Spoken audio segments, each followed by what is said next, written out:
મેં ગઈકાલે તમને એક પ્રશ્ન કર્યો હતો, રામ મોટા કે રામનું નામ મોટું? કયો મને. હે? નામ મોટું. મારા બાપ, નામ મોટું છે. અને એટલા માટે જ આપણી ગોદડિયા પરિવારની અંદર નામનો મહિમા છે, ભજનનો મહિમા છે. જેણે જેણે ભજન કર્યું, જેણે જેણે નામ લીધું, એ તેર્યા છે. ભગવાન રામ હતા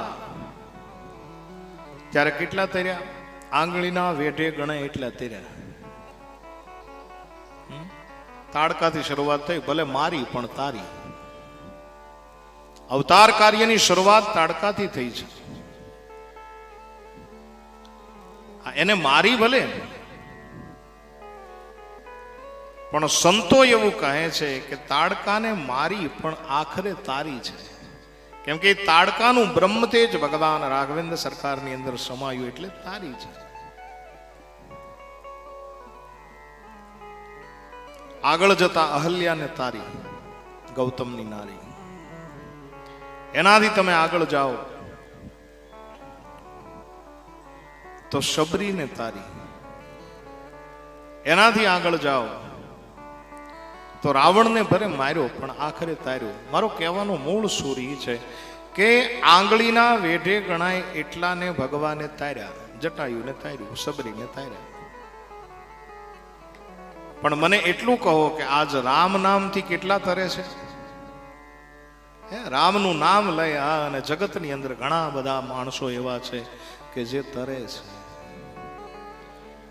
અને એટલા માટે તુલસીદાસજીએ બહુ ચતુરાઈથી ચોપાઈ લખી. બંધ હું નામ રામ રઘુબર, બંધ હું નામ રામ રઘુબર કો, હે તું કૃષાનો ભાનુ હિમ કર કો, હે તો કૃષ્ણ ભાનુ હિમ કર કો. તુલસીદાસજીએ બહુ ચતુરાઈથી આ ચોપાઈ લખી છે. રામ મોટા નહીં, રામનું નામ મોટું એટલે નામને આગળ લગાડી દીધું. બંધહુ નામ પછી રામ રઘુબર કો. નામ મહત્વનું છે મેરે. અને રામના નામે સાહેબ પથરા તર્યા. આપણો જે સેતુ બંધાણો છે એ કઈ રીતે બંધાણો? બોલે રામના નામથી બંધાણો. અને એમાંય હનુમાનજી મહારાજની ચતુરાઈ છે. રામના નામે નલ અને નીલ નામના વાનરો હતા. થોડીક સીટી આવે છે, થોડું ધીમું રાખ.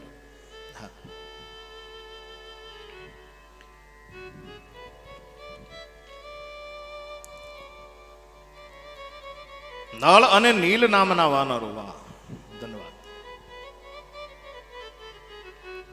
એને એવો શ્રાપ હતો, એને એવો એક અભિશાપ હતો કે પથ્થરોને અડે અને ઈ પથ્થર જો પાણીની અંદર જાય તો એ પથ્થર તરે.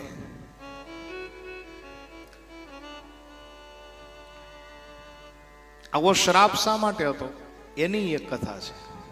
આવો થોડીક ધ્યાનથી સાંભળો. નલ અને નીલ આ નાના નાના જ્યારે હતા વાંદર, ત્યારે આજુબાજુના આશ્રમોની અંદર રહેતા સાધુ સંતો જે શાલિગ્રામની પૂજા કરે, એ શાલિગ્રામની પૂજા કરી અને જ્યાં આંખ બંધ કરે, ધ્યાન લગાવે, અને નળ અને નીલ આવી નાના નાના વાંદરો છે એ શાલિગ્રામ લઈ અને નદીની અંદર નાખી આવે. આ રોજનું થયું. સાધુ સંતો પૂજા પાઠ કરીને જ્યાં આંખ ઉગાડે ભગવાન જ ન મળે, શાલિગ્રામ ન મળે. જોયું કે આ આવું કૃત્ય કરે છે કોણ? જ્યાં જોયું તો નલ અને નીલ કરે છે. રોજ નવા ભગવાનને ગોતી અને નવી પૂજા કરવી પડે. અને ત્યાર પછી નલ અને નીલને આ સાધુ સંતોએ શ્રાપ આપ્યો કે હે નલ નીલ, તમારા સ્વભાવને અમે સુધારી શકીએ એમ છે નહીં, કેમ કે કપી સ્વભાવ તે તોરે રૂખા. સ્વભાવને સુધારી ન શકીએ, પણ તમને એક અભિશાપ આપીએ કે આજથી તમે જે પથ્થરોને સ્પર્શ કરશો એ પથ્થરો પાણીમાં તરશે. પછી કાંઈ સ્વભાવમાં સુધારો ન થયો, એ તો શાલિગ્રામને પકડીને નાખ્યા, પણ ઘટના એ ઘટી કે અભિશાપના પ્રભાવે થઈ અને નદીમાં શાલિગ્રામ તરે છે, પથરાઓ તરે છે. અને ભગવાનની પૂજા પૂરી થાય અને સાધુ સંતો જ્યાં જોવે શાલિગ્રામ ન મળે, નદીમાં જ્યાં જોવે તો નદીની અંદર તરતા હોય, જેના ભગવાન હોય ગોતીને વળી પાછા પૂજા કરવા માંડે. આ સાપના કારણે થઈ અને નલ નીલ જે પથ્થરોને અડે, સ્પર્શ કરે, એ પથ્થર તરે અને પથ્થર એ સેતુ બંધાવા લાગ્યો, પણ એ પથ્થરા તર્યા ખરા પણ આડા આવડા ગયા. સમંદરની વેળ આવે એટલે કોઈ પથ્થર આમ જતો રહે, કોઈ આમ જતો રહે. અને હનુમાનજી મહારાજ છે એ બુદ્ધિમતામ વરિષ્ઠમ છે, બુદ્ધિની અંદર અગ્રગણ્ય છે. અને હનુમાનજી મહારાજે એક વિચાર કર્યો કે આ પથ્થરને ભેગા કરવા હોય તો શું કરવું? બોલે એક પથ્થર ઉપર રા લખ્યો અને એક પથ્થર ઉપર મ લખ્યો. રામના નામથી પથરાવો તર્યા છે અને રામના નામથી પથરાવો ભેગા થયા છે.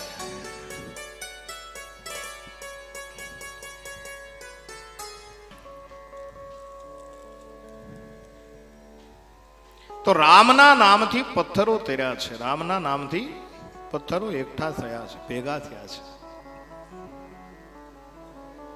ઘણી ઘણી વાર એક દ્રષ્ટાંત આપ્યા કરું.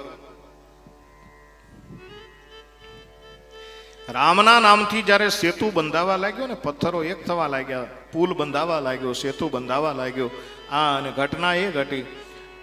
સામે કાંઠે લંકાની અંદર જ્યારે ખબર પડી રાજા રાવણને, અને જેવી રાવણને ખબર પડી કે સેતુ બંધાવા લાગ્યો છે, પયોથી બંધાવા લાગ્યો છે અને રામના નામથી બંધાણો છે, એટલે રાવણની સેનાનું નૈતિક જે બળ હતું એ બળ થોડુંક તૂટ્યું છે. અને બળ તૂટ્યું શા માટે? કે રાવણની સેનાના રાક્ષસો વિચાર કરવા લાગ્યા કે જેના નામથી પથરા તરે એવી પ્રચંડ તાકાત જેનામાં હોય એ અહીંયા આવીને આપણી દશા શું કરશે? એ મનોબળ ભાંગી ગયું. હા, અને રાવણને ખબર પડી એટલે ઘટના ઘટી. રાવણ બધા રાક્ષસોને લઈને કીધું કે રામના નામે પથરા તરે એવું નથી, મારા નામે પણ પથરા તરે છે. તમારે જોવું હોય તો ચાલો. આ અને દરિયાના કિનારે તમામને લઈને આવ્યો, સાથે મંદોદરી છે, રાક્ષસોની આખું સૈન્ય છે. અને રાવણે એક શિલા ઉપાડી અને કહ્યું કે રાવણના નામથી પણ પથરા તરે, તમે જોઈ લો. આમ કરી અને જ્યાં એ પથ્થરની શિલાને સમંદરની અંદર નાખી, ચમત્કારની ઘટના ઘટી, પથ્થર તરવા લાગ્યા. સૈન્યનું બળ છે એ પાછું આવી ગયું. હા, નહીં, આખી સૈન્યની અંદર જુસ્સો ભરાઈ ગયો કે નહીં, અમારો માલિક પણ કાંઈ કમ નથી, રાવણના નામે પણ પથરા તરે છે. આખી લંકાએ માન્યું પણ મંદોદરી નો માન્યા. રાજમહેલમાં આવી અને મંદોદરી કીધું કે તમારા નામથી પથ્થર નો તરે. ત્યારે રાવણે કીધું કે હા દેવી, મારા નામથી પથ્થર ન તરે. ત્યારે મંદોદરી કીધું તો પછી તર્યો કેમ? મારે જાણવું છે કે એ પથ્થર તર્યો કેમ. હા, અને ત્યારે રાવણ જવાબ આપે છે કે સાંભળો મંદોદરી, રાવણના નામે કોઈ દી પથરા ન તરે, પથરા રામના નામે જ તરે. ત્યારે મંદોદરી કીધું જલ્દી જવાબ આપો, શા માટે પથ્થર તર્યો? બોલે આપણા સૈન્યની અંદર જુસ્સો પાછો લાવવા માટે મેં એક કરામત કરી. બોલે શું? બોલે પથ્થરની શિલાને ઉપાડી અને પછી મનમાં હું એવું બોલ્યો કે એ પથ્થર, જો તું સમંદરની અંદર જઈને નો તરતો તને રામ નામની આણ છે. અને પછી પથ્થર નાખ્યો. હા, અને એ પથ્થર તર્યો. હે મંદોદરી, પથરા રાવણના નામે નો તરે, પથ્થર રામના નામે જ તરે છે.